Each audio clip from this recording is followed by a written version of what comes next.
Hey, what's up guys? John here. The Federal Appeals Court finds the CDC eviction moratorium unlawful. This came out 15 minutes ago, 11:58, came out an hour ago.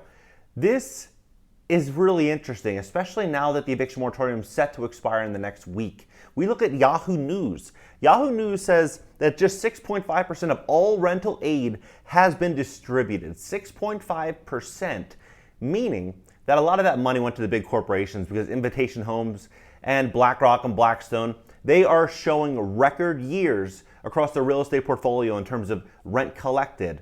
Meanwhile, the small landlord is getting absolutely killed. We have between 6 and 10 million renters behind on rent, which is essentially the population of New Jersey, if you were just to put that into perspective. Speaking of New Jersey, Governor Murphy, he says now that tenants can use security deposits as rent.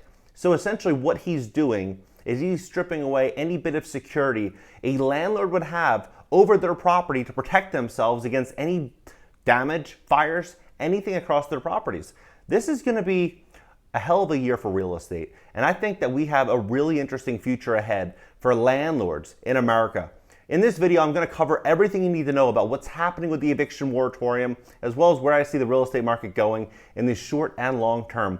Please smash that like button. When you hit the like button, YouTube's going to share this content and educate more people about what's really going on. Please hit that like button. Let's begin. A federal appeals court on Friday ruled that the Centers for Disease Control and Prevention exceeded its authority by temporarily halting evictions during the pandemic.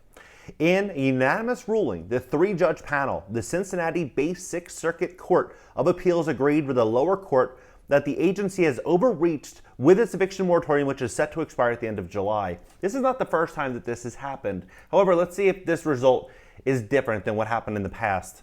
The CDC order, originally enacted in September 2020, was and subsequently extended by Congress and President Biden, aims to protect cash-strapped tenants who would face overcrowded conditions if evicted. But in its Friday ruling, the court rejected CDC's two-pronged argument that the eviction freeze was within its authority, or that Congress had authorized the measure after the fact as part of a COVID relief legislation. Who would have known, as a landlord, I wouldn't have known this, that a third party could come out and tell you what you can and can't do with your property. If you would have asked me this a year and a half, 2 years, 3 years ago, if this was possible, I wouldn't have thought so. I would have looked into it, but I wouldn't have thought so. But now we see just how little power landlords have over their properties when a big governmental structure comes above you and tells you what you can and can't do. It's quite fascinating. It was not immediately clear what practical impact would result from the ruling, which affirmed a March decision by a federal judge in Tennessee in favor of a group of landlords.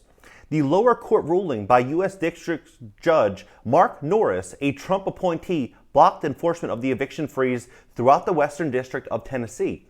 The latest development comes after the Supreme Court last month voted 5-4 to reject an emergency request from the separate group of landlords who sought to have the eviction ban lifted, arguing its amounts to unlawful government overreach at a cost of $13 billion every single month to property owners. That is a staggering amount of money. $13 billion. Justice Brett Kavanaugh, who was among the majority, indicated that he believed the CDC has exceeded its authority in enacting the moratorium and said Congress would need to pass new legislation for the CDC to lawfully push the moratorium past July 31st.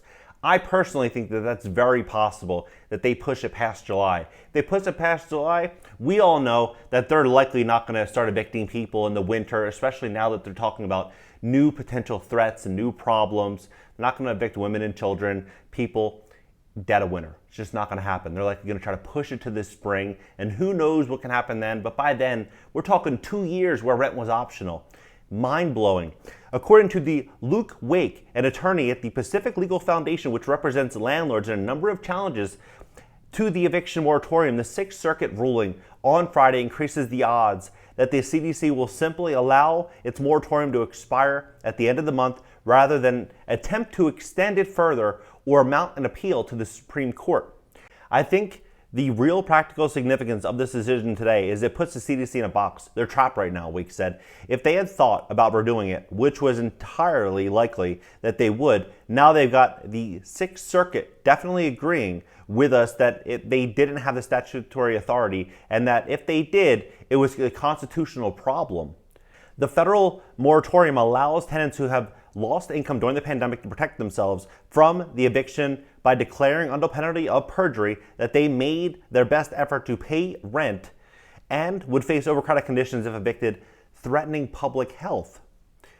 The tenant protections come as landlords and property owners have sought to evict tens of thousands of tenants of financially distressed renters from their homes, and the federal rental aid continues to make its way to needy tenants. Some state governments, which bear responsibility for distributing more than $45 billion in federal funded rental assistance, have been slow to make the disbursements.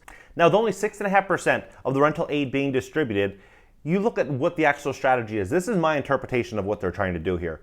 The first round of federal funds, totaling $25 billion, was fully distributed to states and local jurisdictions by early February.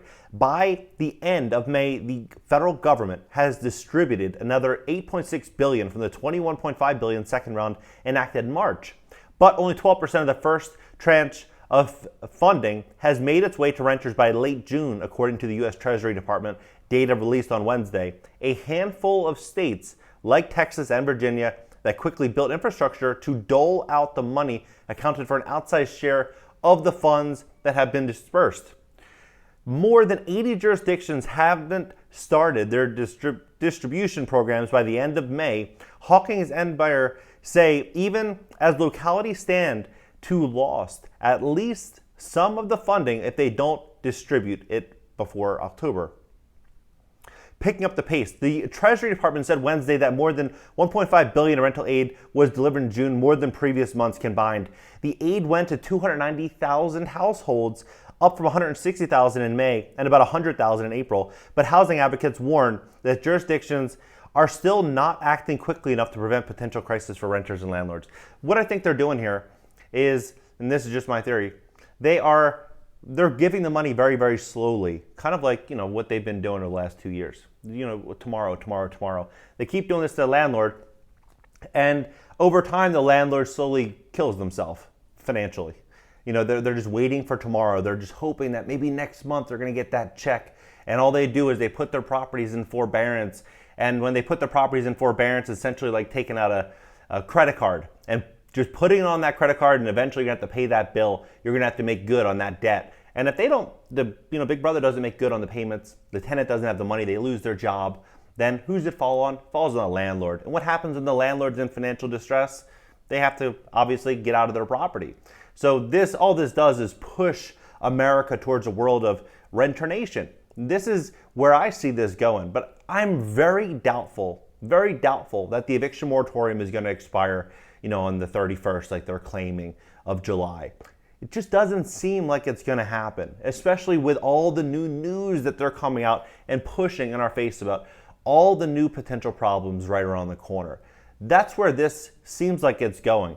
But, I'm really blown away by how little power property owners have, landlords have, now in the name of safety. We've seen so many rights just get stripped away. And I just wonder, is this the beginning of the problem? Is this the end of the problem? We're all going to see. New Jersey court backs Murphy, allowing the landlord to have no deposit. Essentially just telling the tenant, hey, apply it to your rent because we're telling you not to pay rent. Let's put the landlord in financial distress, and let's protect the tenant because we don't want the tenant to go homeless.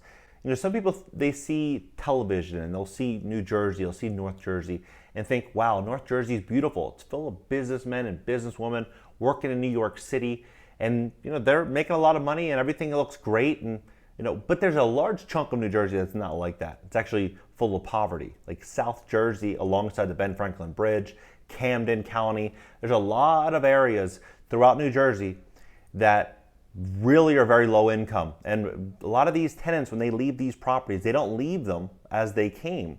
The tenants essentially destroy the units. Now, when you have tenants now 1 out of 5 not paying rent, And then now that you have no security deposit, how does that make sense for a landlord to want to refurbish the property, rent it out, and then have a 25% chance of not getting paid and their place destroyed again? This is the world that we're living in right now in these states, especially, California, New York, and New Jersey, really troublesome. But even some things that Ron DeSantis just recently said a couple days ago is very concerning to me. Very, very concerning. Seems like he's kind of leaning closer to Governor Newsom and Andrew Cuomo in that direction, as well as Murphy. They all kind of seem like one and the same now. I know, some people are going to really disagree, but if you do your research and you listen to what Ron DeSantis just said a couple days ago, you will see, unfortunately, the lack of confidence that Florida is likely going to have going forward, which could then ultimately impact the real estate values, the desirability of being in Florida. And then where do we go? I guess we'll see. What are your thoughts about the entire real estate market? Where do you see this going, the eviction moratorium? You think it's going to expire? Drop your thoughts below and smash that like button. Consider subscribing here. Also consider subscribing to my second channel. Leave the links down below. See you guys in the next video.